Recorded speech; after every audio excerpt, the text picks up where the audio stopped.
Ladies and gentlemen, every day, we're finding more and more videos of certain immigrants just losing their mind and crashing out about FBAs. Well, this one has taken it just to another level. This one is saying that we are, as Black Americans, that just say, hey, we want to respect our ancestors. We want to love our culture. We got to stand on business for reparations. Now this one is saying that we have a white supremacist pipeline. I mean, I don't know what FBAs are doing as white supremacists in nature. I don't think this young lady even know what the hell she's talking about. But let's go ahead on and roll this one. We need to talk about the rise in Black American nationalism and the Black American nationalist to white supremacist pipeline. Yes, white supremacist.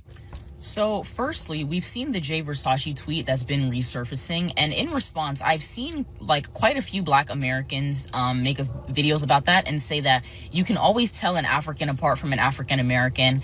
Y'all are not like us, etc., etc.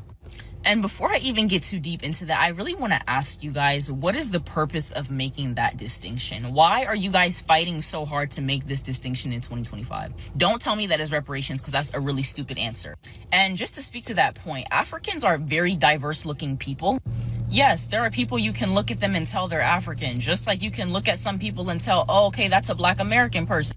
But if you go and get Africans who were born and raised in America or who moved to America at a very young age, you probably would not be able to tell. Most of you cannot, because people can't tell with me. It's literally not until you say something or until somebody sees your last name that they're like, oh. And that honestly kind of brings me to my second point of this whole thing of Africans are cosplaying Black Americans. I don't really think you guys understand how silly you sound when you say this at times, but I think it really does speak to sometimes how Black Americans, when it comes to this particular subject, some of y'all can be a little bit narrow-minded in your thinking, because what do you mean we're cosplaying? If you're born and raised in a country, you're going to have the mannerisms of people in that country, especially if you're raised in a country like America where things are typically just straight segregated by race. Like, let's be real. So it's like, you're going to have and adopt the mannerisms of the people, in your community, which for a lot of people who are African but born in America, that's going to be Black American people. Like, hello. And thirdly, which I think is honestly probably the most egregious, is I saw a Black American woman on here who was trying to say that she said that Africans, Latinos, and immigrants are the new colonizers. That's quite literally the term that she used. She says that Black American people and she included white Americans. She said Black American people and white American people who've been here for hundreds of years, whose families have been here, who came over from Germany and Ireland, who built this country. They built this country, and now people are trying to come over here and force their customs on them, etc., etc. And I saw her in the comments literally liking comments saying white and Black Americans need to stick together. Like, do you see where it's not okay? Like, first of all, do you know what a colonizer really is? Like, let's not use that term lightly. Like, if you are claiming that your family has been here for all these hundreds of years and all this other stuff, girl, you should know the real history of colonization in this country, and you should know the real atrocity that it was, and not try to compare people who are literally coming over here peacefully to try to seek a better life for themselves, the new colonizers. That's very audacious and nasty. Ooh, it's a lot to unpack here, ladies and gentlemen. But let's go on and get into it. First and foremost, yes, we can tell a difference with a lot of you. We can. One of the telltale signs, let's say about you, ma'am, is your hairline. A lot of FBA sisters don't have that kind of hairline, right? Another telltale sign, you're wearing a Cameroon soccer jersey.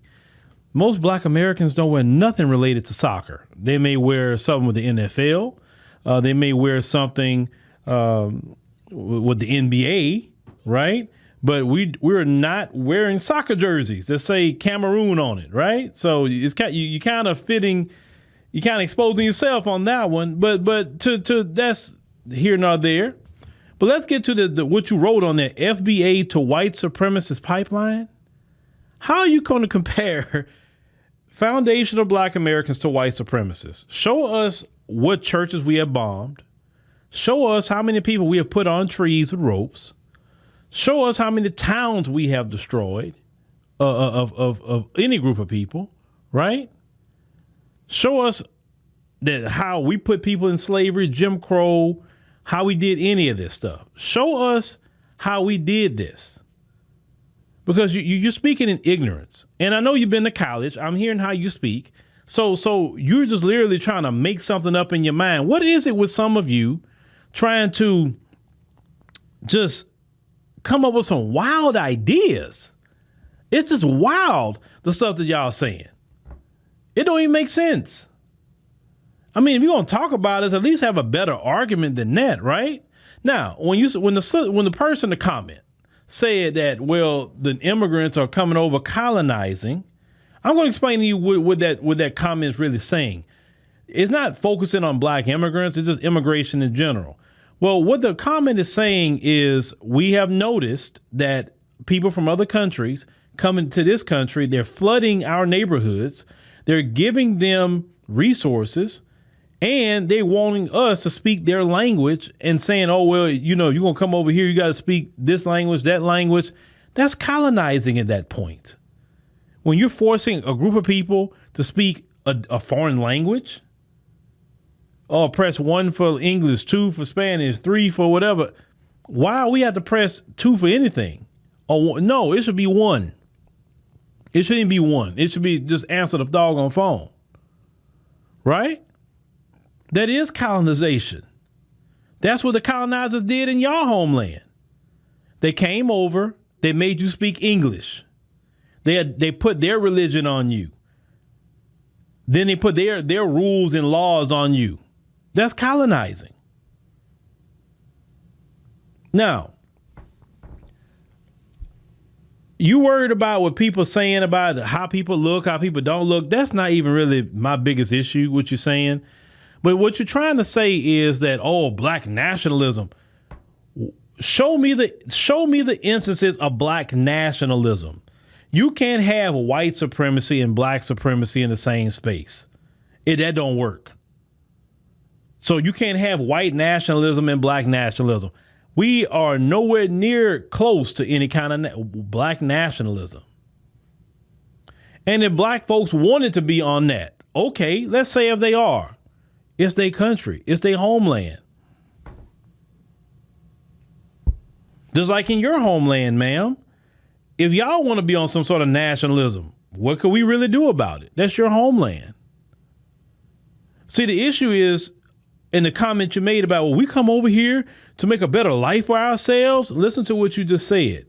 We come over here to make a better life for ourselves. You're not saying we're coming over here to contribute anything. We're coming over here to, like old girl said, to take. Because that's what that is. When you say I'm coming over here for a better life, that means you're coming to take. You're not coming to give anything. You're coming to take. Don't ever lead a conversation with us about, well, we come over here for a better life. Well, where could we go for a better life then? Everybody get to come, and then the better life you get came off of our backs. And then you got the nerve to say black people, FBA to white supremacist pipeline. See, this is why a lot of black people are not on immigration. Young sister, it's because of the comment you just made. You wouldn't be having the opportunity to sit in your car to say anything to black people if it wasn't been for the fight that we done in this country. You would be in your homeland right now doing whatever you would be doing, but you'll be over there right now. Like all you immigrants, especially the black immigrants, y'all should really be thinking that, you know what? I wouldn't be here if it wouldn't been for FBAs. White people didn't want you here. Not a single white person wanted any of you here. They wanted Europeans here from Europe. They didn't want you. They didn't want no African. They didn't want no Caribbean. They didn't want no black Latino. They still don't want no black Latino here. And yet y'all had the nerve to sit up here and constantly run your mouth. Maybe if y'all was trying to really work with FBAs and get and like I said from the beginning, we wouldn't be having this discussion. Delineation probably wouldn't even happen. But y'all chose to stay away from the Akata or the Jareer. Y'all chose to stay away from us, right? And that's where a lot of that came from. Then when black people are staying away and black people calling some things out, when it comes to this unchecked immigration. Like I said, the one who's grabbing your family up isn't FBA. It's white folk. Stephen Miller is white. He can't stand immigrants with a passion. He lived to see immigrants deported. Okay? Tom Homan, he's not a black man. Donald Trump is not a black man. They're the ones that's going after y'all. Why are you sitting in your car talking about us? Like I said previously, the most you get out of us is talking and comments. That's it. We're not rounding y'all up. We don't have y'all in hiding as black people. So why are you telling us anything?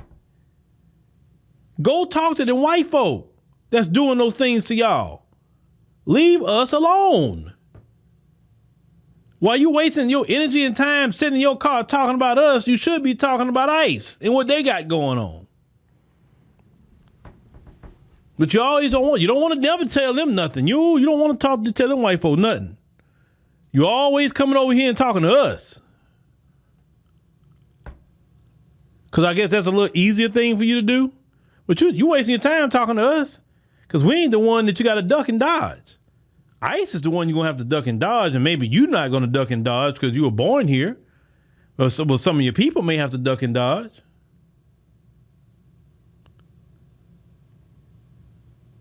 That, like I said, that's utterly ridiculous. You sitting in a country that my ancestors got you in, your parents in, and that's why you were born here. But going to say we are some sort of black nationalists. That's why some black people, those who aren't, really have my mindset, but that's why some black people just like, hey man, I'm cool with ICE getting you out of here. When you make stupid comments like that, stop talking like that. I'm trying to help you. Because if you piss black people off more than what you're doing, you know what I'm saying? You don't have no help now, but you're really not going to have any kind of help. Stop talking. Keep it to yourself. Calling black people black nationalists. I thought you would have more common sense than that, young lady. Like I say, you sound like you've been to college. You know what a white nationalist is. No such thing as a black nationalist. Nothing. None. But anyway, y'all, it's every day they just saying some stupidity. But we're going to keep calling it out because we have to. I thought I never heard in my life talking about FBA, the white supremacist pipeline. Lord Jesus. Oh, boy, y'all really need some prayer.